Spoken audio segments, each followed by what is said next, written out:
قبل ما نبدأ ما تنساش تصلي على النبي عليه أفضل الصلاة والسلام، وانزل اشترك في القناة وفعل جرس التنبيهات علشان يوصلك كل جديد. اعرفوا دلوقتي في الكومنتات اللي تتفرجوا على الفيديو عشان نعرف مع بعض مين الدولة المسيطرة، ويلا بينا مش هطول عليك. ده هو بيرل، مبارز محترف عايش في إحدى القرى الريفية، كل حلمه إنه يبقى معلم كبير ويطلع من تحته مبارزين أقوياء، مبارزين بجد يحموا البشرية، بياخد كل أطفال القرية يعلمهم المبارزة بالسيف في صالة بيتهم أو في الجنينة، بس أبوه ما كانش عاجبه حال ابنه، نفسه ابنه يتجوز ويشيل أطفاله والمسؤولية والكلام اللي إحنا عارفينه ده، في مرة وهما قاعدين على العشب وبيقعد ينصحوا بالجواز، وإنه نفسه يشوف أحفاده قبل ما يموت، ده خلاص كبر في السن وبقى بينه وبين القبر خطوة، بيرل ولا هو هنا وما بيبقاش مقتنع بكلام أبوه بيطلب من أمه إن هي كمان تزن على دماغه، وهم زي ما بيقولوا يا صاحب الزن على الودان أقوى من السحر، بس أمه ما كانش فارق معاها الحوار، بتقول له ما بكرة يتجوز ويجيب أطفال ونشيلهم ونفرح بيهم، اتفائل شوية يا عم الحاج، بيقطع كلامهم بقى حد بيخبط، بيرل بيقوم يفتح وبيلاقي واحدة بتقول له ما شفتكش من زمان يا معلم، بيرل كان ملاك كده ومش عارف مين دي وبتكلمه بعشم كده ليه، قالت له أنا لوشيا أنت نسيتني ولا إيه، بتدخل البيت وهم قاعدين بيشربوا الشاي، بتقول له ما اتغيرتش عن زمان، أبو بيقول لها بس أنت اتغيرت وكبرت ودورتي وحلويتي كده، وسمعت كمان ان انت اترقيتي وبقيتي قائدة النظام، الف الف مبروك على المنصب، بتقول له مش بس كده ده انا بقى ليا دورات في المبارزة كمان، الحاج بيقول له شفت بقى كل ده بفضل تدريباتك يا عم بيرل، الواد بيقول له لما انت حققتي كل ده جايه ليه، قالت له ما انا رشحتك تبقى معلم المبارزة في المدينة، بيرل بيقول لها المدينة، قالت له ما عادش ينفع اللاج ده، ركز معايا كده انا جايبه لك معايا العقد، ابوه بيقول له ما قدامكش حل تاني يا ابني، انا سمعت انك لو ما وافقتش على العقد ده هيموتوك، لوشيا بتقول له مش للدرجه دي بس يعني هيقابل مشاكل كتير ومش بعيد يقفلوا له صاله التدريب بتاعته دي، الراجل بيقول لها لا كله الا الصاله بتاعته، ده كده المشاكل هتعود عليا انا، بص يا ابني روح المدينه وهو تدور على زوجه هناك، ايه رايك في البنت اللي قدامك دي، بيرلي بيتكسف كده وبيقول له بتقول ايه بس يا حاج انت مش شايف فرق السن اللي بينا، لوشيا بتقول في نفسها فرق سن ايه وكلام ايه، ما انت لسه شباب وزي الفل اهو، صاحبنا بيقول لها انت بتقولي حاجه، قالت له لا خالص، بقول لك ايه العربيه اللي هتاخدنا المدينه جاهزه بره، يلا بينا دلوقتي نتحرك، وهما في الطريق بقى بيرلي بيقعد يفتكر لوشيا لما كانت لسه صغيره، بيلاقي معاها كمان السيف اللي اداهولها زمان، بيقول لها انت لسه محتفظه بيه، ده اكيد ما عادش مناسب مع منصبك الجديد، لوشيا بتقول له ازاي بقى، طبعا السيف هيفضل طول عمره مناسب، ده كفايه ان انا واخداه من المعلم بتاعي، واللي كمان هيبقى معلم مبارزين المدينه كلهم، بيرلي بيقول لها ايه مين اللي انت بتتكلمي عليه ده، لوشيا بتقول له انت طبعا، بيرلي بيبقى منبهر بكل حاجه فيها، لوشيا بتوديه فندق يبات فيه والصبح بتاخده على مبنى نظام، بتقدمه قدام كل الطلبه اللي موجوده وبتقعد تمدح فيه، بتقول كلام كبير قوي لدرجه ان بيرلي نفسه مش مصدق، بيدخل يقول كلمته وهو متوتر وخايف، بيقول لهم والله ما عادش عندي حاجه اقولها، لوشي قامت بالواجب وزياده الصراحه، اتمنى ان انا اكون عند حسن ظنكم واكون مفيد لكم، كلامه ده بيخلي الطلبه يقلقوا على نفسهم جدا، فيهم واحد كده بيبقى متعصب وعلى اخره، بيخلص التقديم وبتعرفوا ليش ان هو محتاج يدرب الطلبه دي 3 او 4 حصص في الشهر بس، فده هيكون كويس انه ما يقفلش الصاله بتاعته في البلد، بتدخل عليهم كورني ودي كمان واحده من تلاميذه، بترحب بيه وبتبقى مبسوطه انها تكمل تدريبها معاه، بيرلي بيبقى مبسوط بيها هي كمان لانها بقت فارسه في النظام، لوشيا بتقول له ما تقلقش من اي حاجه هنا، النص اللي موجود هنا كانوا تلاميذك زمان فهتلاقيهم دايما في ظهرك، انت بس جهز نفسك كده للفتره الجايه، على طول بيرلي بيرجع البلد علشان يعرف ابوه وامه بشغله الجديد، اول ما بيفتح الباب بيلاقي ابوه جاب راندر ومراته وابنه، بيرلي بيرحب بيهم فبيقول لابوه ايه اللي جابك يا غالي، انا جبت راندر علشان يمسك الصاله مكانك، انا عايزك انت تنجوي كده في العاصمه، اتمنى المره الجايه وانت داخل عليا يبقى معاك مراتك وابنك، بيرلي بيقعد مع راندر وبيقول له انت مش كنت عايز تبقى مغامر، راندر بيقول له كان نفسي بس زي ما انت شايف كده في زوجه وطفل عايزين اللي ياخد باله منهم ويصرف عليهم، والمغامره بقت خطر يا صاحبي، بيرلي بيقول في نفسه يبقى ابويا اللي اقنعه يقعد هنا، تاني يوم بيرلي بيروح المدينه وبيدور على بيت لوشيا، بتقول له ما الفندق كويس، قال لها لا غالي قوي عليا، قالت له لو تسمع الكلام وتيجي تقعد معايا في البيت، بيرلي بيقول لها نعم، قالت له لا لا ولا حاجه انا بهزر معاك يعني، هندور لك على بيت كويس وبسعر معقول، بس وهم ماشيين في شوارع المدينه بيسمعوا اصوات بتقول ازاي تبقى القائده بتاعه النظام وتجيب واحد عجوز كده ما يعرفش حاجه عنه وكمان تخليه معلم النظام، ومن هنا بقى يا صاحبي تطلع لنا سورينا بتتخانق مع لوشيا وبتزعق لها، بس اول ما بتشوف بيرلي بتقول له ايه ده انت مش فاكرني يا عم الحاج ولا ايه، انا سورينا اللي كنت بتدرب معاك من 20 سنه، بيرلي على طول بيفتكرها يوم ما خدها من على الشط وهي تعبانه ومغمى عليها وقعدها في بيته وعالجها واهتم بيها وكمان علمها المبارزه، بتقول له بقالي فتره كبيره عايز اشوفك واحكي لك على النجاح اللي انا وصلت له بس للاسف ما عرفتش، بيرلي بيقول لها مش مشكله، الانسان كل ما بيكبر كل ما انشغالاته بتزيد. قالت له طب انت ايه اللي ماشيك مع امثالها دي؟ لوشيا بتقول لها انا بدور له على بيت. سورينا بتقول له بس كده؟ ده انت تؤمر. بتاخده على بيت قريب منهم وبتقول له ان شاء الله يكون كويس. بيرل بيقول لها هو كويس بس انتوا ما تتخانقوش تاني. قالت له ماله اطير انا بقى. بيرل بيخلص الليله وتاني يوم بيروح مبنى النظام. لوشيا بتعرف كل اللي موجودين ان هم يبداوا تدريب من النهارده. بيطلع لها الواد اللي كان متعصب في التقديم، وده بقى يبقى هنبلت. بيقول لها انت جايبان هن ده واحد ما نعرفش عنه حاجه ولا عن قوته، وكمان بتقول لنا ان هو هيدربنا. بيرل بيقول لها مين ده؟ قالت له ده النائب بتاعي، بس يعني هو دايما كده. هنبلت بيقول له انا مش قصدي اقلل منك يا غالي،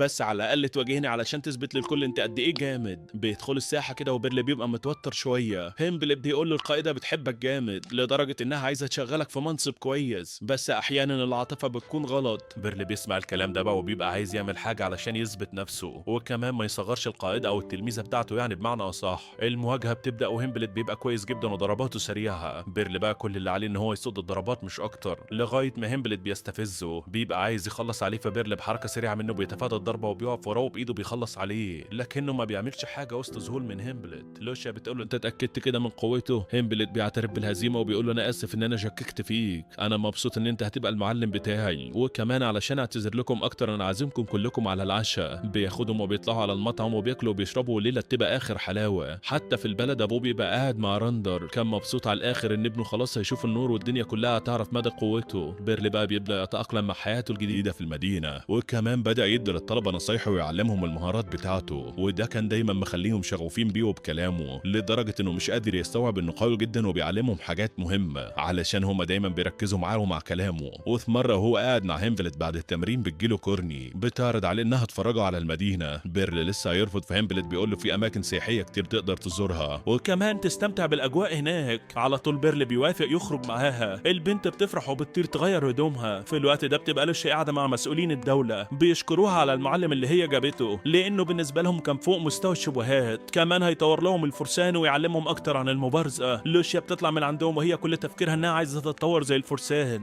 بس ازاي دي عمرها ما هتدخل التدريب طول ما هي قائده. ومن هنا بتسترجع ذكرياتها في الماضي، يوم ما ابوها وامها اتنقلوا لقريه بيرل وكمان سمعوا عن صاله التدريب بتاعته. على طول خدوا بنتهم وراحوا يقدموا لها فيها. بيرل من اول ما شافها هو بيعاملها كويس وحنين عليها، مهتم بكل صغيره وكبيره في التدريب بتاعها. وفي يوم بياخدها هي وباقي الشباب اللي بيتدربوا معاها بيروحوا علشان يواجهوا مدرسه تدريب تانية. المدرسه التانية كانت بتستخدم اساليب تانية في المبارزه، ده غير الاساليب اللي كان بيرل بيعلمها لهم علشان يستفادوا اكتر يعني وكده. لكن المواجهه دي كانت نتيجتها ثابته، وهي فوز كل الشباب اللي بيتدربوا تحت ايد بيرل. ده حتى بيرل نفسه كسب المدرب بتاع العيال التانية. فوهم مروحين كده لوشيا بتقول له تفتكر مواجهه المدرسه دي كانت مفيده؟ بيرل بيقول لها مفيش حاجه في الدنيا مش مفيده، بس على حسب انت عايزه تستفادي ولا لا. بتقول له بس ده احنا كلنا كسبناهم، يعني ما عملوش حركه واحده نتعلمها منهم. بيرل بيقول لها بس خدنا تجربه المواجهه، يعني ما عادتش هتبقى صعبه علينا تاني. هنا بقى لوشيا بتحط ايديها على ودنها ما بتلاقيش الحلق. بتطلب بقى من بيرل انها ترجع الصاله اللي كانوا فيها علشان شكلها نسيت حاجه هناك. اول ما بترجع بتلاقي العيال اللي كانوا بيواجهوهم مقابلينها بيرخموا عليها ومتضايقين ان هم خسروا قدام بنت. واحد منهم ماسك الحلق وبيرميه بعيد، بيرفع السيف بتاعه ولسه هينزله على دماغها على طول بيرل بيصد الهجمه. بينزل في العيال دعكه حرفيا. مدرب العيال بيسمع صوت في الصاله فبيروح لهم جري، بيلاقي تلاميذه بتتعارك مع بيرل. على طول بقى بيأمرهم يوقفوا اللي هم بيعملوه ده. بيعتذر لبيرل عن اللي تلاميذه عملوه. بياخد بيرل لوشيا وبيمشوا. لوشيا بتعتذر له انها حطته في موقف محرج زي ده، لكن هو كان متواضع زياده. بيقول لها دي غلطتي ان انا سبتك تروحي لوحدك اصلا. من هنا بقى لوشيا بتبدا في العياط من حنانه، ومن يومها بقى قربت منه جامد وتعلمت منه اكتر لحد ما جه يوم الوداع، يوم ما كانت هتروح للمدينه. بيرل بيديها سيف القوه وبيقول لها ربنا معاكي في اللي جايه يا بنتي. لوشيا بتحاول تقنعه انها تفضل معاه، لكنه بيقول لها خلاص كده ما عادش حاجه جديده تتعلميها. على طول بتقبل القرار بتاعه وبتروح للمدينه. ومن اول يوم لها في النظام وهي مقرره قرار واحد، انها تثبت للعالم كله ان معلمها اقوى واحد في استخدام السيف، وناويه انها في يوم من الايام تجيبه معاها هنا. لازم كل الطلاب يستفادوا منه زي ما هي استفادت منه زمان. بترجع للحاضر بقى وبتروح تسال هنبلت عن بيرل. هنبلت بيقول لها ان كورني خدته جوله في المدينه اتفرجوا على المعالم بتاعتها. بنروح لهم بقى احنا وبنلاقي كورني واكله دماغ بيرل عماله تحكي له عن كل حاجه في البلد. بيرل بيقول لها يا بنت اصبري شويه سيبينا استمتع، انا واحد جاي من الريف، يعني انا فلاح اول مره اشوف الحاجات دي. بيقطع كلامهم ده ادخل في سيل عليهم. كورني بترحب بيها بس بيرل ما بيبقاش عارفها. في سيل بتقول له والله عيب انت كده زعلتني جامد. بيرل بيقول لها معلش مش واخد بالي. بتوريه السيف بتاعها وبتقول له انت ما بتشبهش عليه. بيرل بيقول لها مش معقول انت اتغيرتي عن زمان، بقالك 5 سنين محدش سمع عنك حاجه. كورني بتقول له ايوه فيسيل دلوقتي بقت من فريق فيلق السحري. بيرل بيبقى حزين انها سابت المبارزه واتجهت للسحر، بس ما دام شاطره فيه فهو مبسوط لها يعني. في الوقت ده بتحصل سرقه في المكان اللي هم فيه. فيسيل على طول بتطلع السيف بتاعها وبتستخدم سحرها وبتربط رجل الحرامي. بيرل بيبقى مبهور بيها جامد. فيسيل بتقول له بفضل تدريباتك بقيت استخدم السيف في السحر، وده مديني افضليه في الفريق بتاعي. بيرل بيبقى فخور بيها وبيشكرها على شطارتها دي. فيسيل بتقول له لا ده انا اللي المفروض اشكرك. بعدها بيروح يريح شويه في البيت. فوق الفجر كده بيطلع يتمشى في المدينه. بيبقى مبسوط ان الشوارع فاضيه وفيها نسمه هوا، لغايه ما بتوقف واحده كده باين عليها طفله. بيرل بيقول لها في حاجه يا بنتي، وبعدين انت مش خايفه وانت بتتمشي لوحدك كده؟ البنت بتعرفه على نفسها وان اسمها لوسي، ودي بقى تبقى القائده بتاعت فريق فيلق السحر. بيرل بيقول لها انت في الفريق يعني زي فسيل وكده، بس فرق السحر عندكم بتضم اطفال عادي. لوسي بتتعصب كده وبتطلع له نار من صوابعها. بتقول له ما تضايقنيش يا عم انت، ايه رايك نتمشى سوا وانت ساكت؟ وهو احسن يعني ما تتمشى لوحدك. بيتمشوا كده فبتقول له فسيل حكت لي عنك كتير وقد ايه انت جامد. بيرل بيقول لها مش جامد ولا حاجه، دي اكيد مبالغه منها يعني. بتقول له مبالغه منها ازاي؟ دي بتعمل حركات بصفه ما حدش بيعرف يعملها. بيرل بيقول لها ايوه هي موهوبه وبتتطور بسرعه. لوسي بتقول له شفت بقى انك جامد. بتفضل تتمشى معاه لغايه ما بتاخدوا المكان واسع كده زي ساحه. بتقول له ما فيش انسب من المكان ده. بيرل ما بيبقاش فاهم حاجه فبتقول له زي ما انت عارف كده الساحر لازم يختبر التطور بتاعه من وقت للتاني، وانا بصراحه ما لقيتش اقوى منك اختبر التطور بتاعي عليه. على طول بتحاول تضربه بالنار. رد الفعل بتاع بيرل كان سريع جدا. اتفادى الضربه بس مش مصدق انها بتتكلم جد وما بتهزرش. لوسي بتقول له عاش ما كنتش متوقعها منك كده، بس بما انك طلعت جامد قابل بقى. بتفضل تحدف فيه كرات نار ورا بعضها. بيرل بيحاول بكل الطرق ان هو يصد الضربات دي. لوسي بتزهق منه وبتحدفه كرات تلج. بيرل بيقول لها انت ايه ارحمي امي بقى. لوسي بتقول انت ما قابلت الساحره قبل كده ولا ايه؟ بيقول لها ولا عمرها حصلت، اللي هيخلي مبارز يواجه ساحره اصلا. لوسي بتقول له حلو ده خد بقى. بتزود كرات النار بتاعتها. بيرل بيقول في نفسه انه لازم يضربها من قريب ويخلص من المواجهه دي، لكنه اول ما بيقرب منها بتصعقه. بيقول لها ده السحر ده له مميزات كتير ما كنتش اعرفها. على طول بقى بتنزل عليه كره جليديه ضخمه كده، لكنه بيصدها وبيحدفها فيها كمان. لوسي بتصد الضربه وبتقول له ما كنتش عايز اوصل للمرحله دي، بس مش مشكله نوصل لها. بتفعل قوتها الكامله ولسه هتوجهها ناحيته. بتسيطر على نفسها كده في اخر لحظه وبتلغي التعويذه على طول. بيقول لها وانا كنت هموت. قالت له ما افتكرش كنت هتعيش لان ما حدش عاش قبل كده بعد التعويذه دي، بس انت اللي وصلتني لكده. قال لها طب الحمد لله ان انت وقفتيها. عموما يعني انا مبسوط ان انت اختبرت التطور بتاعك ومبسوطه بيه. قالت له انا فعلا مبسوطه علشان انت ما اتاذيتش وعلشان كمان ما اتضايقتش من السحر. بيرل بيقول لها بصراحه هو يضايق بس انا يعني تمام مفيش مشكله. لوسي بتقول له حلو ده علشان لما اتعلم مهارات جديده اجي اجربها عليك. ابقى تعالى معهد السحر بقى نشرب شاي سوا، وكمان علشان اعتذر لك على اللي عملته فيك ده. تاني يوم بيروح مبنى النظام وهناك بتقابله فسيل. بتعتذر له عن الاذى اللي هي سببته له لانها هي اللي حكت للوسي عليه. علشان كده لوسي قررت انها تواجهه، وكمان لوسي كانت بتعتذر له وبعت له معاها مشروب سحر علشان يسامحها. بتدخل عليهم بقى لوشي وبتطلب من فسيل انها تروح تكمل مهمتها. بتقول لبيرل انا عايزاك في موضوع مهم. بتاخده وبتروح لسورينا. سورينا بقى بتقول له ان هم عايزينه يدرب مغامرين جداد. بيرل بيقول لهم مغامرين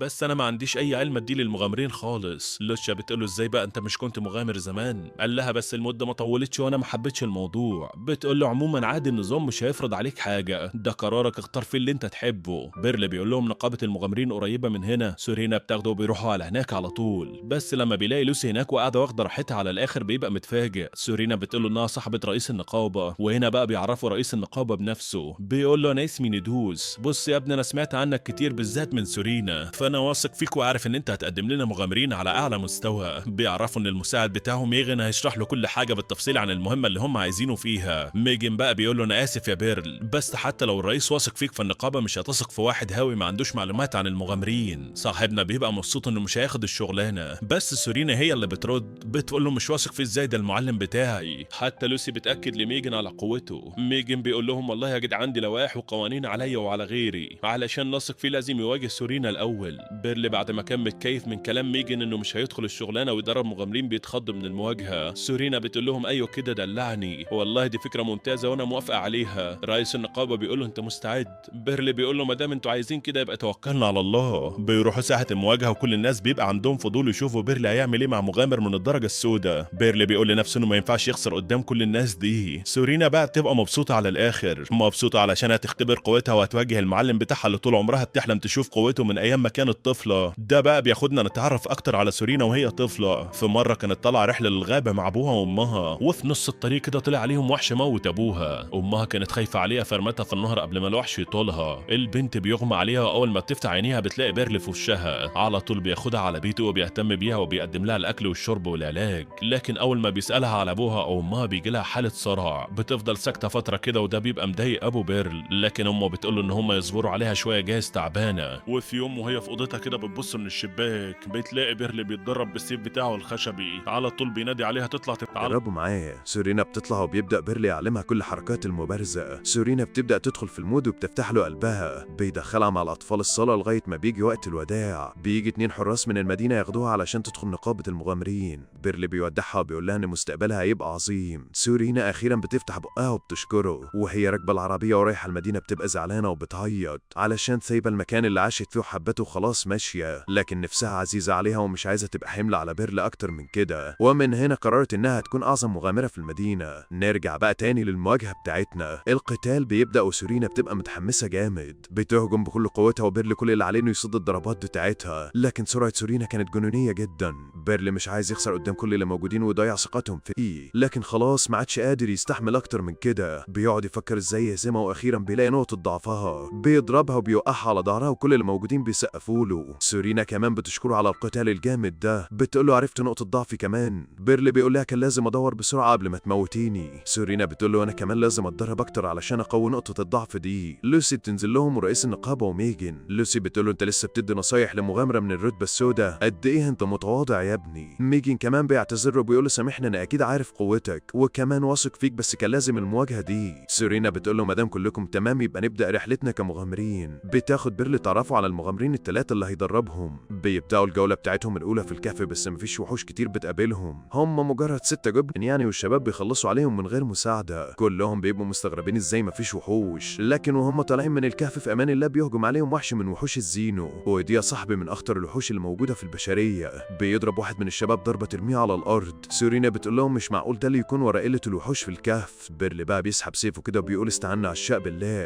انت معاكي علاج مش كده ولا ايه؟ بسرعة عالج المغامر ده وانا هشوف الوحش ده بيقول ايه. سورينا بتاخد المغامرين ال3 وبتدخل تتحمى في الكهف. بيرل بيبدأ قتاله مع الوحش. صاحبنا كان جايب كل قوته والوحش ولا بيتأثر. ضرباته كانت أسرع من إن بيرلي يستحملها أصلا. ده كمان بيعور بيرلي في دراعه. صاحبنا بيتضايق كده وبيستجمع كل قوته وبيضرب الوحش بيلف عليه ديله بس بيرلي بيقطعهوله. هنا بقى الوحش بيتعصب جدا. بيشيل صاحبنا على المنقار وبيلف بيه في الجو علشان يموته. بيرلي بيطلع على ظهره وبيحمي نفسه وده بقى بيعصب الوحش أكتر وأكتر. بينزل بيه تاني على الأرض وبيطلع نار من بقه بيحدفها على الأرض وبيحولها كلها نار زي البراكين. النار بتوصل لسورينا والمغامرين جوه الكهف. هنا بقى المغامرة اللي معاهم بتصرخ من شدة النار. بيرل بيسمع الصرخ على طول بيشد نفسه وبيستجمع قوته وبيهجم على الوحش. يمين شمال مش رحمه لغاية ما بيحط سيفه في عين الوحش، ومن قوة الوحش السيف بيتكسر في عينه وهو لسه بقوته. صاحبنا لسه هيفقد الأمل. سورينا بتجيله بتطير في الجو كده وبتنزل على دماغ الوحش بتكسر عظمه. ساعتها النار بتهدى في المكان كله. بيرل بيقول لها عاش أنقذتينا في الوقت المناسب. سورينا بتعتذر له إنها اتأخرت وخلت السيف بتاعه يتكسر كده. بيسألها عن المغامر. هنا بقى بيطلع لهم المغامرين الشباب من الكهف. سورينا بتقول له والله رجعنا زي زمان يا سيد المعلمين. بتاخده بقى وبتطلع على النقابة. هناك رئيس النقابة بيقول له معقول انتوا خلصتوا على وحش زينو؟ ميجن بيقول لهم هي دي المهمة المطلوبة ان انتوا تنفذوها على أكمل وجه. سورينا كمان بتقول له كل ده بفضل المعلم. رئيس النقابة بيقول له مضحك زاد يا عمنا، مش عارف اشكرك ازاي بصراحة. تمام مش هعرف ارد لك اي جميل من الجمايل بتاعتك دي. انا عندي ليك عرض جامد، عايزك تبقى مغامر في فريق الاسترداد. بيرل بيطلع من المكتب هو سورينا يشوف فريق الاسترداد بيقول ايه. سورينا بتقول له والله مش عارفة ازاي حد بالقوة دي يبقى مغامر مبتدئ. شكل رئيس النقابة ده على قده في الفهم. بيرل بينه وبين نفسه بيبقى مبسوط من مدحها ليه،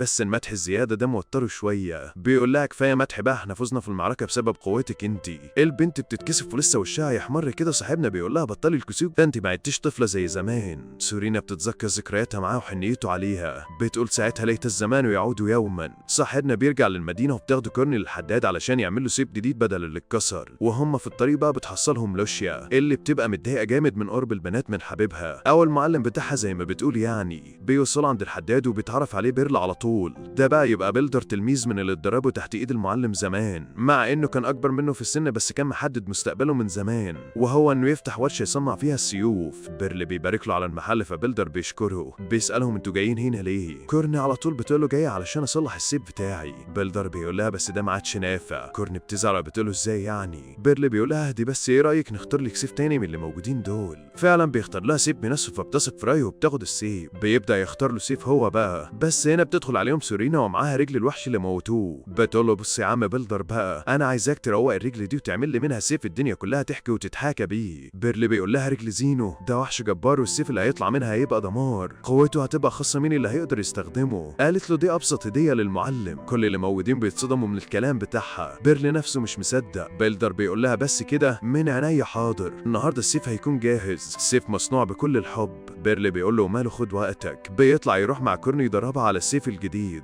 بيقعد يفكرها بالماضي وتعليمها زمان لما كانت بتتعلم اسرع تلميذه عنده. فعلا كورني ما كدبتش خبر وتأقلمت مع السيف بسرعه. صاحبنا بيسيبها وبيروح يشرب له حاجه تروق عليه بعد اليوم الصعب ده، ومن بعدها بيتمشى في المدينه. لكن وهو ماشي بتعدي من جنبه بنت صغيره مغميه وشها. البنت بتحاول تسرقه فبيرلي بيمسك ايديها وبيقول لها اسف بس شكلك حاولت مع الشخص الغلط. البنت بتعمل انفجار في المكان وبتهرب منه. بيرلي واقف مصدوم من السحر اللي هي عملته، لكنه بيلاقي السلسله بتاعتها وقعت منها. بياخدها من على الارض وبيمشي. البنت بقى بتدخل بار كده، بتروح للرئيس وبترمي له شويه فلوس. الرئيس بيقول لها عاش عليكي، ما بتكسليش في شغلك ابدا. البنت دي بيكون اسمها ميوي، لسه هتشكره بتحط ايديها على صدرها ما بتلاقيش السلسله بتاعتها. الليل بيعدي وتاني يوم بيرلي بيروح يدرب تلاميذه زي المعتاد. بيدخل اختبار صغير مع هيمبلت كده بس بيكسبه زي كل مره. هيمبلت بيقول له مفيش مره هكسبك فيها، يلا مش مشكله بقى روح شوف باقي الاعمال في المدينه، وانت روح كمل تدريبك مع كورني. دي من امبارح ما سابتش السيف الجديد وبتتدرب عليه. بيرلي بيقول له اعمال ايه اللي في المدينه. هيمبلت بيقول له شويه حاجات بسيطه كده. بيقول له ان في حراميه بدات تظهر في المدينه والنظام طالب مساعدتنا. بيرلي بيعرض عليه يروح معاه. هيمبلت بيقول له خليك بعيد عن العنف واشتغل على التدريب وما تشغلش بالك بالحراميه. بيرلي بيحط ايده في جيبه كده وبيطلع السلسله اللي لقاها امبارح. كورني بتقول له انت جايبها لمين يا خلبوس. بيرلي بيقول لها مش جايبها لحد ولا حاجه، ده وانا بتمشى في المدينه امبارح طلع عليا بنت كانت عايزه تسرقني،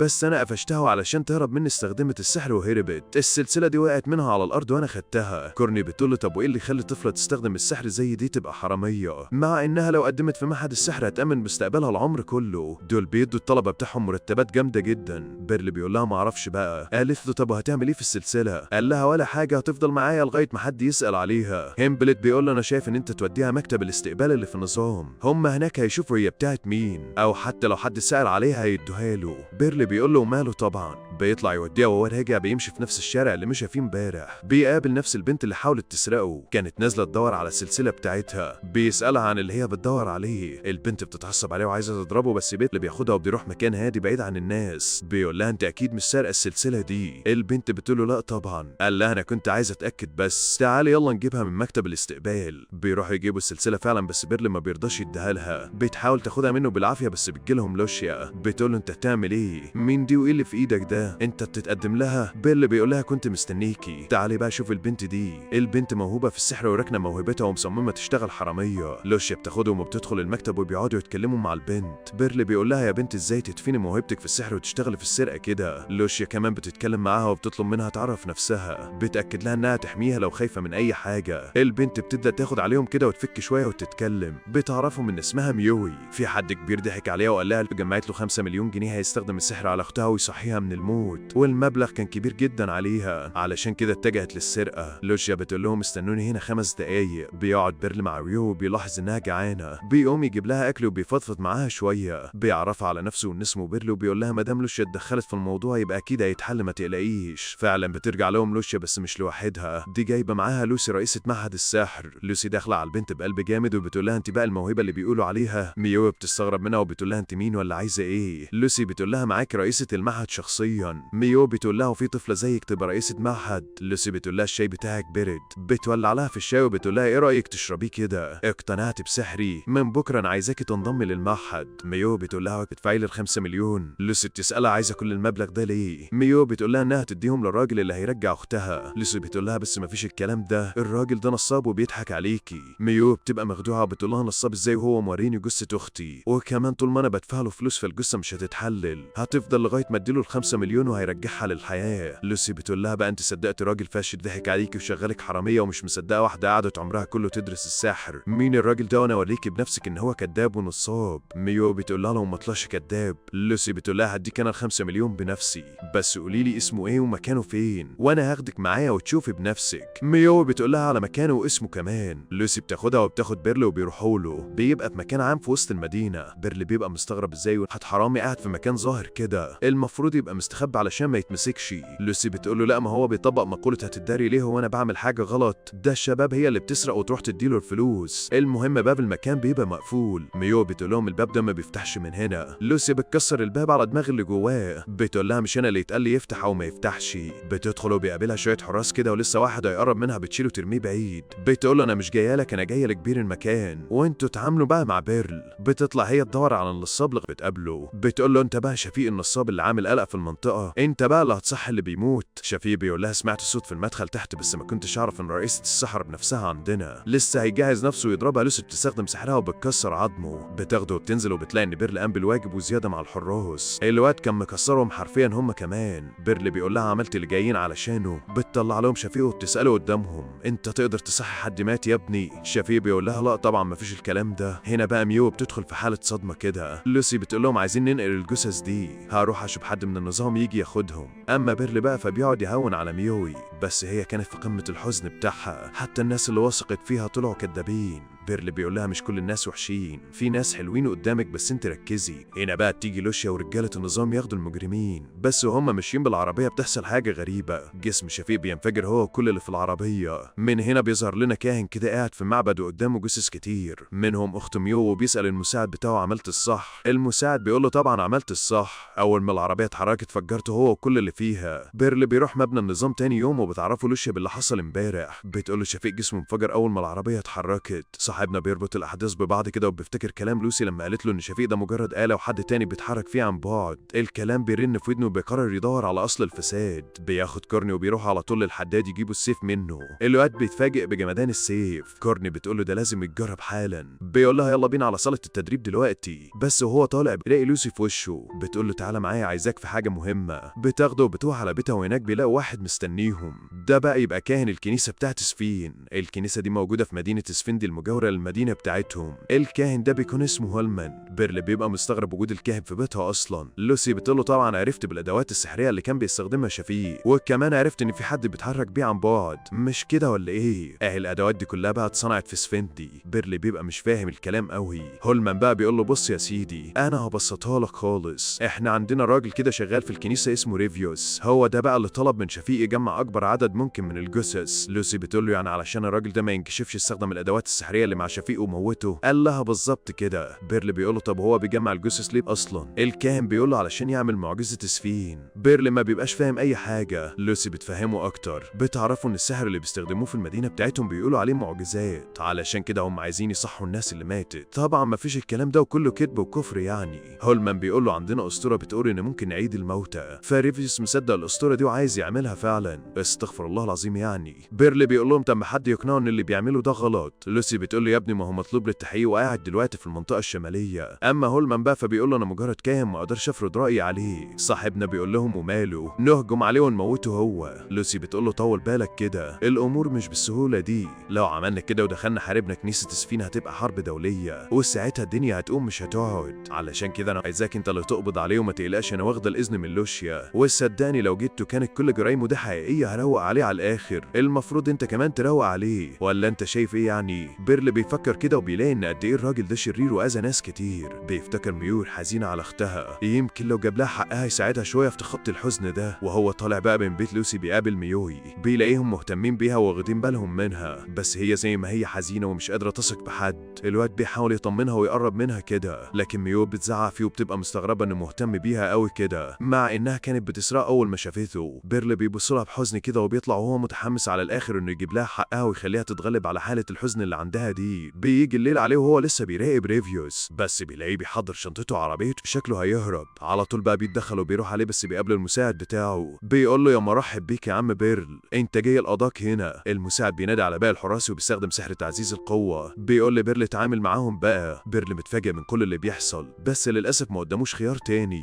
القتال بيبدا بينه وبين الحراس، لكن سحر تعزيز القوه بتاعهم مديهم افضليه عنه. لسه هيفقد الامل. بتجيله فيسيل وكورني بيشيلوا عنه الضرب شويه. صاحبنا بيفرح وما بيبقاش عارف هما جم ازاي. فيسيل بتقوله ما تشيلش هم، احنا كنا معديين من هنا بالصدفه، روح انت خلص مهمتك واقبض على ريفيوس واحنا هنتعامل مع الحراس. فعلا بيرل بيدخل الكنيسه وبيلاقي ريفيوس والمساعد بتاعه. ريفيوس بيقول له بما انك جيت لازم اوريك المعجزه اللي انا عايز اعملها. بيقعد يقول كلام كتير مش مفهوم. فجاه بيرل بيلاقي كل الجثث اللي حواليه بدات تقوم وتتحرك زي العرايس المتحركه. بيشوف فيهم اخت ميو ولسه هيضعف كده وقلبه يحن، بيفوق بسرعه. بيموتهم كلهم قبل ما هم يأذوه. بياخد سلسله اخت ميو علشان يوديها لاختها، بس بيتفاجئ بمساعد ريفيوس اللي شد السيف بتاعه وقال تعويذته وهجم عليه. بيرل بيصد الهجمه، بس المساعد كان اسرع مما كان متخيل. بيقول في نفسه ده اقوى من هيمبلت، بس اكيد مش هخسر يعني قدامه. المساعد لسه عمال يضربه في كل مكان لغايه ما بينجح انه يجرح له دراعه. بيرل بيستجمع قوته ولسه هيهجم هو، بيلاقي المساعد هجماته بقت اسرع من الاول. في نفس قتال زي ده مش هيخلص نضيف كده. بيخلي المساعد يهجم وبينزل من تحت شقه نصين. المساعد بيقول له قتلتني وقفت المعجزه، بكره هتشوف اللي هيحصل فيكو، انت ما تعرفش حاجه عن اللي جاي. بيرل بيقول له فعلا ما اعرفش. بينزل من الكنيسه وبيلاقي فسيل وكورني قبضوا على ريفيوس. ريفيوس بيقول انت موتت المساعد، مش معقول ده كان هيضحي من اجل الكنيسه. بيرل بيقول له مش فاهم تقصد ايه بالكلام ده. ريفيوس بيقول له حتى لو قبضتوا عليا وموتت المساعد بتاعي، بس صدقني ده مش هيغير حاجه. مدينه اسفندي محكوم عليها بالزوال، والقوه لازم تبقى في ايد الكنيسه. بيرل بيتصدم من الكلام، ولما بيروح للوسي بتشكره على اللي هو عمله، بس ما بيبقاش مبسوط. بتقول له تعالى معايا كده هقدم لك حاجه جايز تفرحك. بتاخده بتوري له بيت كده وبتقول له ابسط يا عم، من النهارده البيت ده بتاعك، سمي وادخل برجلك اليمين. بيرل بيفتح الباب بيلاقي ميو بتكنس البيت. لوسي بتقول له مش بس البيت بتاعك لوحدك، ده ميو هتعيش معاك فيه كمان. من بكره هتقدم في معهد السحر، بس طبعا عايزين موافقه ابوها وامها، فبما انها عايشه معاك فانت من النهارده الوصي عليها. ميو بتبقى متضايقه شويه من الكلام ده، بس لوسي بتقول لها بصي يا بنتي انا مش هفرضه عليكي، بس حقيقي هو عمل علشانك كتير، وبالذات امبارح كمان. ميو ما بتخليهاش تكمل كلامها وبتسيبهم وبتدخل اوضتها. لوسي بتمشي وبيرل بيبدا ياخد راحته في بيته الجديد. بيحضر فطار له للبنت اللي معاه. ميو لسه واخده جنبه والامور متوتره بينهم لدرجه انها بتستأذن منه علشان تستخدم الحمام. بيرل بيقول لها يا بنت ده بيتك زي ما هو بيتي، اعملي اللي تحبيه في الوقت اللي تحبيه. البنت بتقول له خلصانه ما عدتش استأذن. ومن هنا بقى الامور بينهم بتبدا تتحسن شويه، مش كتير بس على الاقل بقى بينهم كلام. ده خلى بيرل مبسوط وبدا ياخدها ويتمشوا في المدينه. بيجيب لها كمان الاكل اللي هي بتحبه، وهم بيتمشوا كده بيقفوا قدام مبنى كبير، ده بقى اكبر سينما في المدينه كلها. بيرل بيقول لها ايه رايك ندخل نشوف مسرحيه؟ ميو بتقول له انا ما شفتش مسرحيات قبل كده، بس ما عنديش مانع ان احنا ندخل. فعلا بيدخلوا وبيتفرجوا على المسرحيه سوا، وهم طالعين بقى بيسالها عن رايها. بتقول له رايها بس بتبقى متنشنه شويه ومش مبسوطه. صاحبنا بيحاول يفك عنها وبيقول لها انه هيروح معاها المعهد الساحر. قالت له لا مش لازم تيجي، بس هو كان مصمم يروح معاها. بيوصلوا المعهد وبيتفاجئوا هناك من جماله وقد ايه هو كبير. بتقابلهم كينرا ودي بقى مدرسه في المعهد. بتقول لهم شكلكم اول يوم ومش عارفين تروحوا فين، انا ممكن اساعدكم لو حابين يعني. بير بيقول لها والله ده شيء جميل منك. البنت بتاخدهم وبيدخلوا على جوه. بتقول لها مين اللي نصحكم بمعهد السحر؟ بيرل بيقول لها احنا جايين تبع لوسي رئيسة المعهد. كينرا بتقول له انتوا تبع لوسي ازاي؟ ده كده ميو هتتعفي من اختبار القبول. طب انت فكرتي هتختاري اي مجال في السحر؟ ميو بتهته كده. بيرل بيقول لها مجال؟ هو السحر فيه مجالات اصلا؟ كينرا بتقول له طبعا. ميو بتقول لها انا بعرف اعمل نار. كينرا بتقول لها حلو ده، هتبقي في سحر الهجوم. بيرل بيقول لها يعني ايه؟ قالت له خلينا اشرح لكم مجالات السحر، هم 5 مجالات من الاخر: السحر الهجومي والدفاعي والشافي والمعزز، واخرهم سحر نمط الحياه. بس النار من السحر الهجومي. بس اصلا قبل كده انت هتسكني في المعهد ولا لا؟ بيرل بيقول لها ما شاء الله هو المعهد في سكن كمان. قالت له طبعا تحبوا تشوفوه ولا ايه؟ بتاخدهم لفه في المكان كده وبيشوفوا قاعه الاكل وحمامات السباحه وكمان اوض النوم اللي موجوده. بيبقوا مصدومين حرفيا من جمال المكان ووسعه. بيطلعوا من المكان وبيرل كل اللي في دماغه يا ترى ميو هتوافق تقعد في السكن ده ولا لا، وهل لو قعدت فيها تتاقلم مع الطلبه هناك. بيسالها ايه رايك نتغدى في مطعم بدل ما لسه هنجهز اكل في البيت؟ البنت بتقول انا ما عنديش مشكله، اي حته نروح فيها مادام هناكل. بياخدها المطعم قريب كده لكنه بيكون زحمه على الاخر. سورينا بتشوفه وبتنادي عليه وبتقول له تعالى اقعد معايا على الترابيزه. بيروح لها وبيشكرها على السيف اللي جابته له. قالت له يا عم لا شكر على واجب، بس مين البنت اللي معاك دي؟ بيرل بيقول لها والله مش عارف ابدا لك منين، بس عموما دي ميوي، انا وهي بنعيش في بيت واحد. سورينا بتشرب بتشرق من الخبر. بتقول له خلاص انا ما يهمنيش اعرف باقي الحاجات. بيرلي بيقول لها طب ايه اخبار الشغل؟ قالت له الشغل في حاله توتر كده الفتره اللي فاتت، عمليات صيد وحوش كترت جنب العاصمه. بيرلي بيقول لها في وحوش بدات تطلع تاني. قالت له لا ده علشان في وفد من سيفند جاي لنا قريب، انت ما تعرفش ولا ايه؟ ده اجتماع كده بيحصل كل سنه. بيرلي بيقول لها والله كويس ان المدن دايما بتتواصل مع بعضها. بيخلصوا اكل وصاحبنا بيطلب من ميو انها تروح، وده لانه كان رايح مبنى النظام. بس قبل ما تمشي بيطلب من سورينا تقول لها كلام يشجعها علشان هتدخل معهد الساحر. سورينا بتزعق لها وبتقول لها ما دام دخلت المعهد اعرفي ان انت دايما هتواجهي ناس اقوى منك. ميو باين عليها الهدوء كده وبتقول لها عارفه كل الكلام ده العجوز ده قالهولي. الكلمه دي بتجنن سورينا. بتقول لها ما انت ما تعرفيش ده قوته عامله ازاي علشان تقولي عليه عجوز. ميو بتمشي وسورينا بتقول لبر البنت دي هتكون مميزه، هتبقى نابغه من الاخر، عندها هدوء وشخصيتها قويه جدا. كل ده وبيرلي لسه بيفكر ايه الاحسن لميوي، انها تعيش معاه ولا تعيش في سكن المعهد. بيروح على مبنى النظام وهناك بيقابل لوشيا. بيحكي لها ان ميو عايشه معاه وبيسالها ده هيكون افضل ليها ولا تروح سكن المعهد بتاع الساحر. لوشيا بتتصدم من خبر انها عايشه معاه في بيت واحد، بس بيقطع الصدمه دي كورني. بتقول له سكن المعهد افضل لها اكيد طبعا، ده فسيل حكيالي عن السكن ده كتير. حتى هيمبلت بياكد له ان سكن المعهد هيكون افضل، على الاقل مش هتضيع وقت في الطريق للبيت ولا هتضيع وقت في خدمه نفسها. في المعهد كده متوفره كل الاراضي، ما كانتش كفايه لبيرل، علشان كده خد بعضه وراح للوسي يسالها ايه الافضل. لوسي بتنادي على فسيل وبتقول لها قولي له انت يا بنتي ايه الافضل. فسيل بتقول له ما انا قدامك اهو، انت شفت مستويه بنفسك كمان. بيرل بيقول لها طبعا انت قويه وشاطره، ولسه لوسي هتقول له رايها بيسيبهم وبيمشي. بيفكر مع نفسه كده هو ليه عمال يسال كل الناس دي وما بيسالش نفسه، وده لانه خايف يعيش حياه مش بتاعته، خايف من الاخر ان هو يتعامل مع ميو كانه ابوها، لانه ما بيعرفش يتعامل مع اطفال اصلا. بيرجع البيت وبتقابله ميوي، بتقول له في دوشه جامده جايه من ورا الكومودينو ده. بيرلي بيشد الكومودينو بيلاقي 3 فيران. ميو بتقول له كل الدوشه دي طالعه من دول، سيبك منهم يا عم. بيرلي بيقول لها لازم اطلعهم من البيت النهارده. بيجري وراهم وبيطلع الاول والتاني. بيجي عند التالت كده بيدوخوا وراهم وما بيبقاش عارف يمسكه، وده لغايه ما ميو بتساعده ان هو يمسكه. بيحط بقى مكان الفتحه اللي جم منها سم.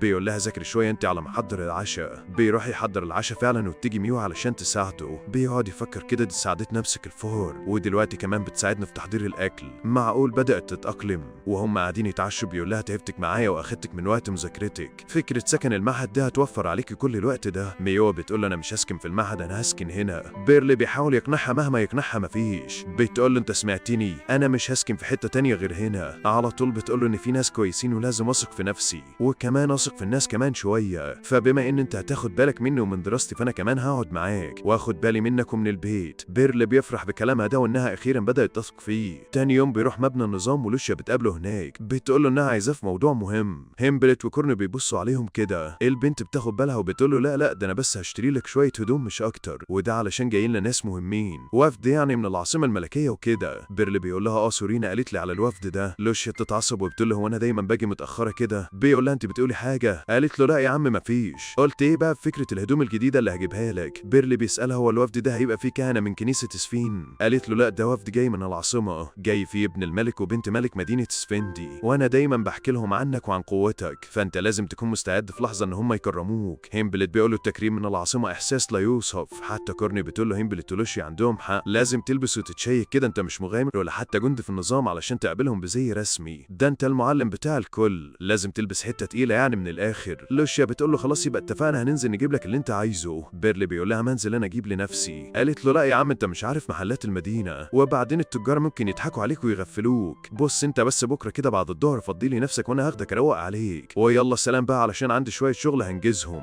بيرلي بيقول الواحد محروق منها والله على الاخر. البنت مهتمه بيه وكمان بتدور على لبسه. كورني بتنين ناحيه هيمبلت كده وبتقول له قلبي مش مطمن، انا حاسه ان في حاجه بينهم هما الاثنين. هيمبلت بيقول لها ده المعلم بتاعها. كورني بتقول له لا لوشيا شكلها عايزه تعترف له بحاجه. بيرلي بيرجع البيت وبتقول له ميو ان في حد جايب له هديه وبيشكره على مساعدته. بيفتحها بيلاقي هدوم لميوي. الهدوم ما بتبقاش عاجباها قوي فبيقعد يفكر مين اللي ممكن يجيبها، ده اكيد الكاهن هولمان. بيقعدوا يتعشوا بيبدا يحكي لها عن يومه. بيقول لها انه هيقابل ناس مهمين الفتره الجايه علشان كده هينزل بكره يشتري هدوم جديده، وكمان مش هينزل لوحده هينزل هو ولوشيا، فلو حابه تروح معاهم. ميو بتقول له لا انجوي انتوا. فعلا تاني يوم بيروح لها بيرلي لوحده. لوشيا بتجيله بس المره دي مش لوشيا بتاعت النظام، دي المرة دي لابسة فستان ومتشيكة على الآخر. بيرل أول ما بيشوفها بيقعد يقول لها كلام حلو. بتقول له أيوة، ما أنت ما كانش ينفع أجي أشتري لك هدوم بزي الفرسان، أنت عايز الناس تقول علينا إيه؟ كل ده وكورني وهيمبلت بيراقبوهم. لوشيا بتاخده وبتروح على محل كده وبتختار له أغلى بدلة في المحل. بيرل محرج منها جامد ومش عارف يقول لها إيه، لكنه بيتحجج إن البدلة دي مش أحسن حاجة. على طول عينه بتقع على بدلة تانية عادية كده وسعرها مناسب شوية. بيقول لها هي دي اللي أنا اخترتها. لوشيا بتقول له والله براحتك اللي أنت عايزه، لو عايز نشوف في مكان تاني أنا ما عنديش مشكلة. بيرل بيقول لها يلا بينا. بيطلعوا كده فبتسأله أنت مش جعان؟ إحنا بنلف بقالنا شوية ولسه هنلف تاني، إيه رأيك نتغدى سوا ونكمل اللف بتاعنا؟ بيرل بيوافق فبتاخده على مطعم فاخر كده من الآخر، الأكل بتاعه مفيش زيه. بيرل بيقول لها أنا أول مرة أدخل مطعم حلو كده والأكل كمان جامد، ده إيه الجمدان ده كله؟ لوشيا بتقول له طب كل بقى قبل ما يبرد. بتبقى مبسوطة إنها خارجة معاه وبياكلوا سوا كمان. كل ده ولسه كورني وهيمبلت بيراقبوهم. كورني بتقول له أنا حاسة إن القائدة مبسوطة على الآخر، شكلها بتحبه ونازلة معاه موعد غرامي. هيمبلت بيقول لها بلاش عبطهم معانا علشان بياكلوا يبقوا في موعد، ما أنا وأنت بناكل أهو، هل إحنا في موعد يعني؟ بيخلصوا كلهم أكل وبتطلع لوشيا توصل بيرل. بتفتكر الماضي لما كان بيهتم بيها وعلى طول جنبها. بتقول له ياه ده الواحد ما كانش واخد باله من حاجات كتير زمان. بيرل بيقول لها أنت بتقولي حاجة؟ قالت له لا مع السلامة أنت. بيمشي وبتفضل هي بص عليه. كل ده كورني وهيمبلت لسه وراهم. كورني بتقول له طب والله في حاجة بينهم. هيمبلت بيقوم سايبها ورايح للوشيا. بيقول لها أنا براقبك من الصبح، هو في إيه بينك وبين المعلم؟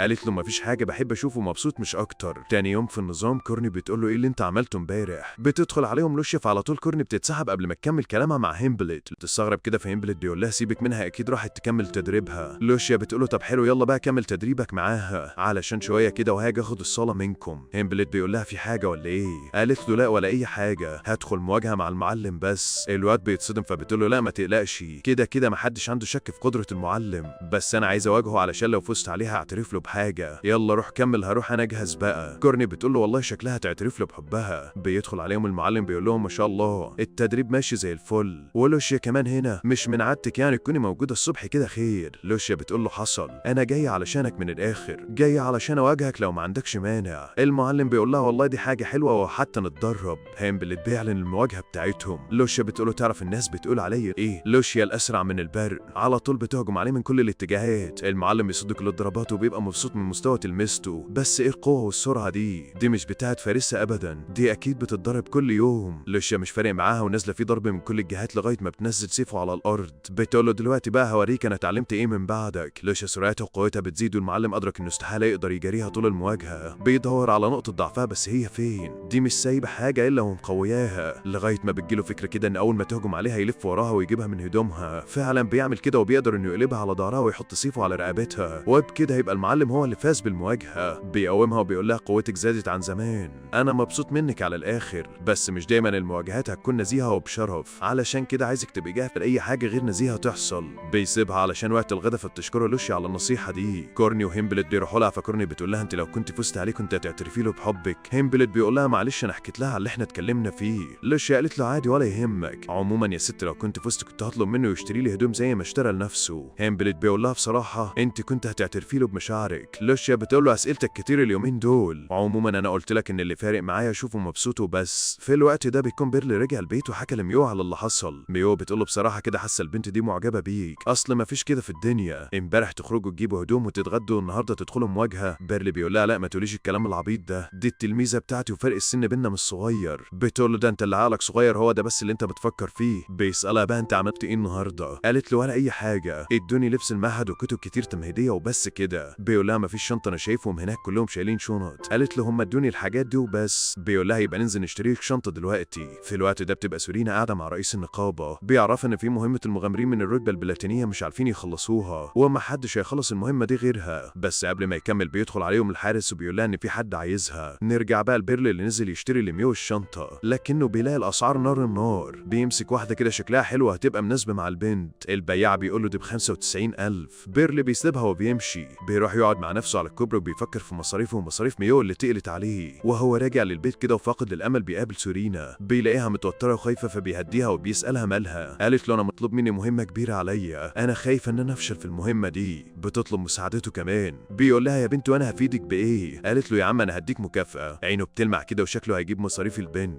على طول بقى بيطلع معاها وهما في الطريق بتقول له المهمة دي اننا نجيب حصان حي علشان النقابة تقدمه لوفد العيلة المالكة اللي هتيجي من سفندي قريب. بيقول لها طب على الاقل كنت عرفت حد في النظام ان انا جاي معاكي. قالت له ما تقلقش انا واخده اذن من لوشيا ان انت هتيجي معايا. الواد بيقول لها يبقى اتكلنا على الله، انا اصلا كنت بدور على شغل مؤخرا علشان المصاريف زادت عليا. سورينا بتقول له مش لوحدك اللي بتدور على شغل، عموما خلاص ما عادش كتير وهنوصل. بيوصلوا جوه الغابه وبيقابلوا مجموعه من المغامرين اللي كانوا بيعملوا المهمه وفشلوا. واحد منهم بيقول لها احنا عملنا فخاخ كتير علشان نصطاده لكن للاسف فشلنا في كل مره. سورينا بتاخد منه من ادواته وبتبدا المهمه هي وبيرل. بيرل بيقول لها طب على الاقل عرفيني بندور على ايه. قالت له يا عم دي حاجه بسيطه جدا، حصان نادر شعره ابيض وبس كده يعني. بيقول لها انا طول عمري بطارد وحوش بس بموتهم، انما عشان نمسكهم حيين دي جديده عليا خالص. سورينا بتقول له علشان كده المغامرين دول فشلوا يمسكوه، وبصراحه انا كمان قلقانه ومش حاسه ان انا هقدر امسكه، بس بما انك معايا فانا حاسه ان قوتي متضاعفه 1000 مره. بتاخده وبيفضلوا يدوروا في كل مكان لغايه ما بيروحوا على الشاطئ. فبيرلي بيشوف رجل الحصان معلمه في الارض. بيقول لها الحصان ده عمره ما جاي المكان ده تاني، ده حصان نادر فاكيد مش هيبقى غبي للدرجات دي انه يرجع مكان بيكشف وجوده. سورينا بتفتح خريطه الغابه كده وبتقول له في شاطئ تاني بس بعيد عن هنا شويه. بيرلي بيقول لها طب يلا بينا في اسرع وقت، الحصان من الحيوانات اللي بتحب تشرب كتير اكيد هنلاقيه هناك. بيوصلوا للشاطئ التاني وبينصبوا الفخاخ بتاعتهم. سورينا بتقف في ناحيه كده وبيقف بيرلي في الناحيه التانيه. بتقول له اول ما يظهر هضرب عليه السهام وانت تحاول تمسكه. وبعد مده من الوقت كده بيظهر الحصان فعلا. سورينا بتبدا تقرب منه وبيرلي بيجهز نفسه، بس مع اول سهم بينضرب في الحصان بيرفع نفسه لفوق وبيعدي من فوق بيرل. صاحبنا بيجري وراه بيحاول يرمي عليه الشبكه اللي هيصطادوا بيها بس الحصان كان اذكى واتفادى الشبكه. سورينا بتحاول معاه بس برضه للاسف ما بتعرفش تمسكه. الحصان بيروح على حافه الغابه وسورينا بتقول لبيرلي هتفوق الشجر وانت خليك تحت ونحاول نمسكه. الحصان بيقول لهم حلوه الفكره دي. بينط من الحافه كده لصخر في نص النهر. بيرلي بيقول لها مش هعرف امسكه من تحت كده. بيطير للحصان على الصخره اللي في نص النهر ولسه يمسكه. الصخره بتهيل بيهم في النهر. صاحبنا بيفوق بيلاقي نفسه هو والحصان على صخره صغيره في نص النهر ومش هيعرفوا يطلعوا لمكانهم عند سورينا ولا حتى يعرفوا يعدوا البر التاني من النهر. بيرلي بيقعد يفكر هيعملوا ايه لغايه ما بيبص وراه بيلاقي شجره. على طول بقى بيقوم قطعها بسيفه وبيعمل معدايه للبر التاني. بيعدي هو والحصان وبيجيلهم سورينا. بيرلي بيقول لها انت ما شاء الله سريعه جدا، لحقت تيجي ازاي هنا؟ قالت له هو انا اقدر اسيبك برضه؟ بيروح يودي الحصان لرئيس النقابه اللي بيقعد يشكر في بيرل. سورينا بقى تديله المكافاه اللي قالت له عليها. على طول الواد بياخد المكافاه وبيروح يشتري الشنطه لميوي. بيرجع البيت وميوي بتبقى مبسوطه على الاخر بالشنطه الجديده، بس مش هو لوحده اللي جايب لها هديه، لا هي كمان جايبه له مج سيراميك بدل المج الخشب بتاعه. بيرلي بيفرح بيه جامد وهنا بيفتكر كلمه سورينا لما قالت له ان هو مش لوحده اللي بيدور على شغل. تاني يوم بيبقى اليوم الاول لميوي في معهد السحر. بيرلي بيركبها العربيه قبل ما يروح للنظام. اول ما بيوصل بقى بترحب بيه كورني ولوشيا. لوشيا بتقول له ان قائد حراس كنيسه سفين وصل هو والنائبه بتاعته وعايزين يسلموا عليك قبل ما ابن الملك وبنته ييجوا.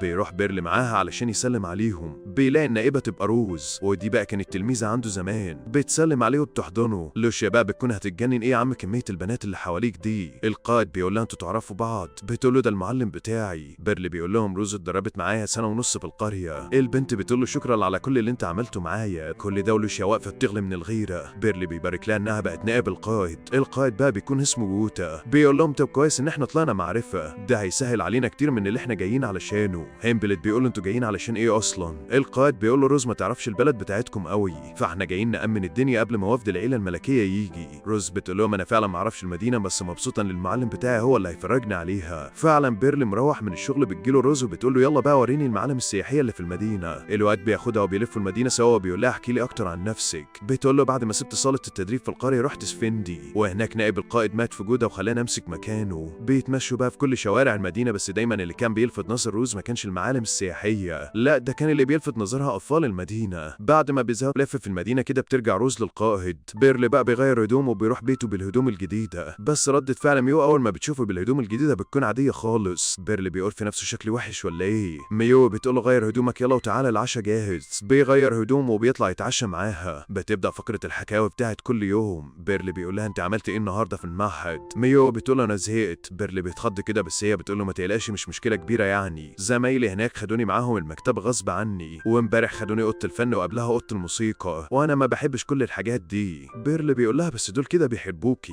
قالت له يا عم عارفه ان ده حب بس المكان كبير وانا بتعب. صاحبنا بيبقى مبسوط انها فتحت له قلبها وبدات تتكلم معاه بالطريقه دي. بينبسط اكتر لما بتطلب منه يساعدها في مذاكرتها للكتب اللي هي مش فاهماها. يعني يوم بقى في النظام بيبقى اليوم الموعود. الامير والاميره خلاص جايين. لوشيا بتقول خطابها في الحراس ان هم يخلي بالهم جامد اول فتره اللي الاميرين هيقعدوا فيها في المدينه وبتقول كمان انها هتحرس الاميره هي وهيمبلت وبيرل. اما اللي هيحرس الامير فهيبقى جوتا وروز. فعلا بتاخد فريقها وبيروحوا للاميره والاميره بتبقى مبسوطه انها تحت حمايه المعلم بيرل وده من كتر ما سمعت عنه وعن قوته. الأمير كمان كان مبسوط بوجود الأميرة وعايشين قصة حب ولا في الخيال. كل اللي موجودين بيبقوا مستغربين تصرفاتهم لغاية ما بتيجي رحلتهم الأولى في المدينة. الأميرة بتركب مع الأمير في العربية التانية، والعربية الأولى بيركب فيها بيرل كطعم يعني. بيلفوا في المدينة، الأميرة بتشوف محل مجوهرات بيعجبها الأشكال اللي فيه، فبتنزل هي والأمير يختاروا منه. أول ما بيطلعوا بيلاقوا المدينة كلها متجمعة قدام المحل. بيرل بيحس بحركة غريبة في وسط الناس. لوشيا بقى بتقول للأمير حاول ما تعملش كده تاني يا غالي، لما تبقى عايز تنزل من العربية عرفنا، ممكن في مرة من المرات ما نعرفش نسيطر على العدد بتاع الناس ويحصل حاجة ما تحبهاش انت. الأمير كان محترم وفهم قصدها وبيقول لها انها هتبقى آخر مرة. بياخدوهم للمطعم علشان يتغدوا بقى. بيرل بيحكي لوشيا ان هو حس بحركة غريبة ومش مطمنة وسط الناس. هيمبلت بيقول له انه هيأكد على الحراس ويشدد الحراسة، بس وهم طالعين من المطعم بيحصل اللي بيرل كان متوقعه. مجموعة من الخارجين عن القانون مغطيين وشهم بيهجموا على المكان من كل اتجاه. الأمير بيرجع والأميرة بيدخلوا المطعم تاني. البلطجية بيرموا قنابل دخان في المكان كله. كل واحد من الشباب بيمسك واحد من البلطجية. المعركة مشتعلة على الآخر وكل واحد بيكسر عظم اللي معاه. بيرل كان عايزهم يمسكوا واحد فيهم حي. هيمبلت بيقوله سامحني كان قوي وكنت لازم اموته قبل ما يموتني. حتى جوتا البلطجي اللي كان معاه هرب قبل ما يموته، لكن جوتا قدر ان هو يشوف وشه قبل ما يهرب. اما روز بقى البلطجي اللي كان معاها كانت تقدر انها تقبض عليه صاحي،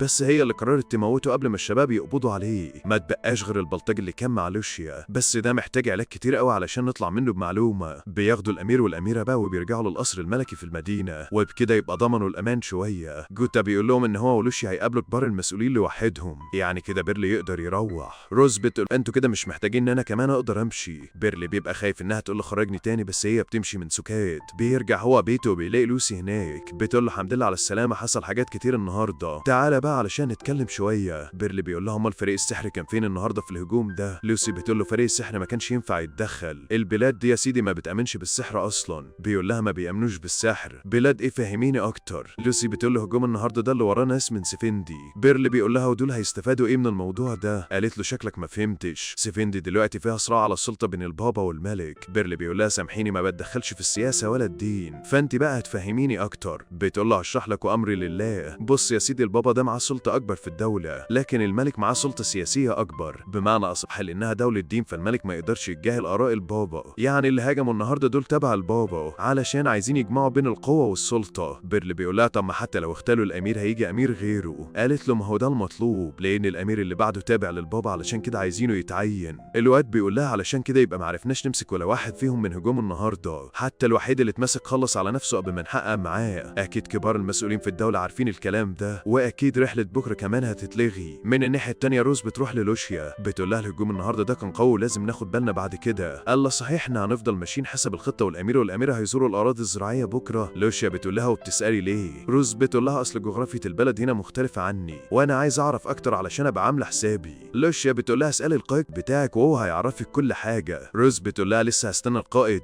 كده هنضيع وقت في الفاضي. لوشيا بتقول لها طب تعالي نقعد في اوضه الاستقبال وانا هحكي لك، لكن بتلاقي الاوضه مشغوله كده فبتاخدها روز وبيروحوا يقعدوا على قهوه في وسط البلد. بتخلص معاها لوشيا الحكايه وبتيجي علشان تقوم بقى. روز بتقول لها ايه رايك نتكلم عن المعلم واحكي لك عن تجربتي معاه. لوشيا طبعا الفضول بيقتلها وبتبقى عايزه تسمع التجربه. بتقول لها ماشي احكي يا ست روز. روز بتقول لها اول مره شفته كانت من 5-6 سنين كده، كنت دايما بحب السفر واروح من هنا لهنا، لكن اول ما شفته قعدت معاه واتدربت سنه ونص. لوشيا بتقول لها لا انا اتدربت معاه فتره كبيره. وقبل ما تكمل حكايتها روز بتشوف طفل صغير خايف وشكله كده تايه، بتروح عليه جري وبتساله عن اسمه. بيقول لها ان اسمه ريتر وكان ماشي مع عمه بس تاه. روز على طول بتطلب من لوشيا انها تنادي معاها على ام الطفل. بيفضلوا ينادوا لغايه ما امه تيجي وبتاخده. لوشيا بتقول لها شكلك بتحب الاطفال جامد. روز بتقول لها ايوه طبعا، ابويا كان عامل ملجأ علشان كده متعلقه بيهم. لوشيا بتقول لها انا اسمع ان الاطفال في مدينتكم عايشين حياه كويسه. روز بتقول لها ايوه واجب علينا اننا ناخد بالنا منهم كويس وكمان نعيشهم افضل حياه، بس يلا بينا بقى علشان نرجع للمقر تاني. البنت بترجع وبتقول خطابها للحراس بان رحله الاراضي الزراعيه هتكتمل. بيرلي بيروح لها وبيقول لها بجد هتكملوا الرحله؟ طب ازاي هنحمي الامير والاميره؟ قالت له الامير بنفسه هو اللي طلب كده، وبعدين ما تقلقش انا زودت الحراس. قال لها خلاص تمام مفيش مشكله. الامير والاميره بيركبوا العربيه وبتبدا انها تتحرك. جوتا بياخد بيرلي على جنب كده وبيقول له عايزك في كلمتين قبل ما نتحرك. البلطجي اللي هرب مني امبارح يبقى هانسي، ده النائب بتاعي السابق، انا معرفش بيعمل كده ليه ولا لصالح مين، بس علشان خاطري لو ظهر تاني محدش يخلص عليه غيري.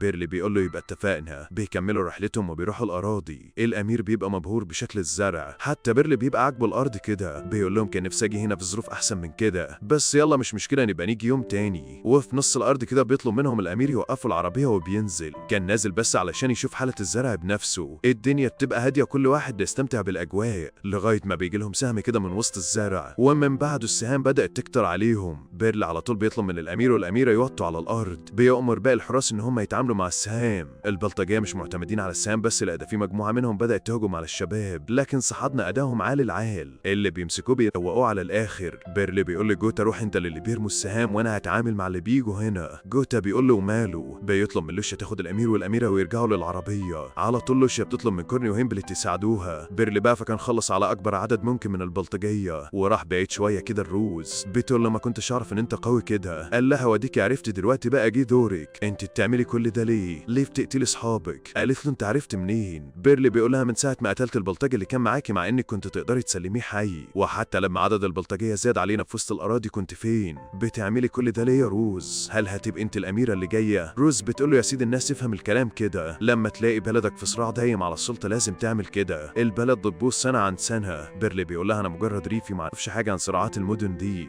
بس لما اشوف حد من تلاميذي واخد طريق غلط لازم اصحح له الطريق بتاعه. انا علمتك المبارزه بهدف الخير، كنت عايزك تدافع عن نفسك وبلدك مش تستخدميها في الشر. روز بتقول له طب ما انت كمان استخدمت سيفك في قتل عدد كبير من الناس. صاحبنا بيقول لها لا بس احنا مش زي بعض، انا بدافع عن الحق وبقتل المجرمين، فانا وانت عمرنا ما هنبقى زي بعض، انما انت بقى ماشيه ورا القطيع وخلاص. قالت له انت بتدافع عن الحق يبقى لازم تقتلني، وريني الحق بتاعك بقى. بتهجم عليه كده بكل قوتها بس هو كان انه بيصد الهجمات بتاعتها. قالت له انا كنت فاكراك غير كده، انت طلعت قوي جدا، انت مش راضي تواجهني ليه؟ ده انا عملت كل حاجه وحشه زي ما بتقول، وكمان طلعت طالبه سيئه، على الاقل اشتمني حتى. بيرل بياخد نفسه كده وبيقول لها استعد علشان اخلص عليكي. روز لوهله كده بتفرح بس بيرل بيهجم عليها. بتقول له اوعى كده انت كمان طلعت بتعرف تحارب شخص شايل درع. بيرل بيقول لها انا مش هاول الدرجات دي يعني. بيخطط مع نفسه كده ان زي ما الدرع بيحميها فبيحميه هو كمان لانه حاجب عنها نص الرؤيه، ومن هنا بيتمكن وبيرشق سيفه في نص بطنها. بتقول له عاش عليك انت طلعت اقوى مما كنت متخيله، هون عليا الوجع بقى واقتلني. بيرل بيقول لها لا انت لازم تعيشي وتشوفي المعاناه بتاعت بلدك اللي انت كنت بتقولي عليها. هنا بيجي لهم جوتا بدون تفكير ولا كلام، بيدخل يعالجها كمان من الاصابه بتاعتها.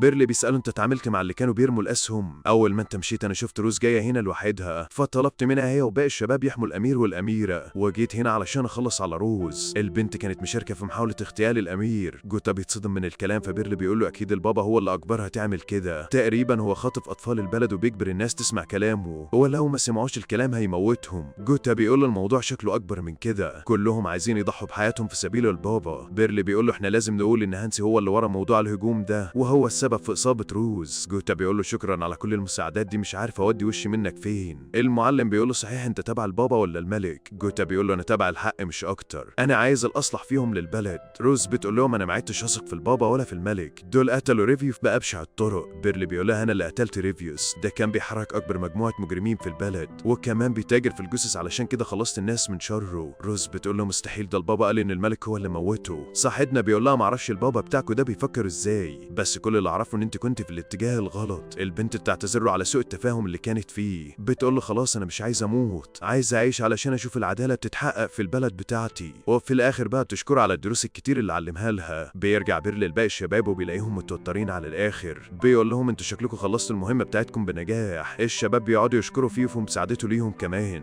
بيسالوه عن روز وجوتا فبيعرفوا ان روز اتصابت وجوتا جه وخدها علشان يعالجها. لوشيا بقى بتطلب خيول جديده بدل اللي ماتت ترجع الامير والاميره لبلادهم. بترجع هي وباقي الفريق على صاله التدريب. بيرل بيقول لها هتعوضوا الناس اللي اراضيها باظت دي. لوشيا بتقول له فعلا احنا عوضناهم اصلا. هنا بقى بيدخل عليهم واحد من الحراس ومعاه رساله من القصر الملكي، بيطلبوا من لوشيا انها تحضر اجتماع الملك هي وبيرل. بيرل بيقول لها لا اعفينا انا من الموضوع ده. كورن بتقول له لو ما رحتش دي فيها عقوبه جامده وممكن توصل للاعدام. صاحبنا بيضطر ان هو يروح. اول ما بيروح هناك بيبقى مستغرب كل اللي موجودين، ازاي انا قاعد مع كل الناس المهمه دي؟ الملك بيدخل وبيشكره على مساعدته لبنته وحمايته ليها، كمان بيطلب منه يبقى الحارس الشخصي لبنته بعد الجواز. لوشيا بتقول له مش هينفع والله، ده معلم المدينه الاول وكمان ما نقدرش نستغنى عنه خالص. كل ده وبيرل قاعد مصدوم من اللي بيحصل اصلا. ومين لوشيا دي علشان ترد على الملك كده؟ الملك بيقول لها خلاص ما دام مش هيجي يبقى نديله سام المبارزه، انا سمعت كتير عن قوتك وقدراتك في المبارزه. فعلا بيديله الوسام وبيرجع بيرل بيته وهو طاير من الفرحه. ده الملك بنفسه اعترف بيه ان هو معلم المبارزه الاول. ميوي بتقول له ده لقب كبير قوي وانت تستحقه. على طول بقى بيرل بيبعت الوسام اللي خده من الملك لابوه علشان يعرفه باللي ابنه وصل له، وكمان بيبعت معاه رساله صغيره مكتوب فيها ان حياته بقت احسن من زمان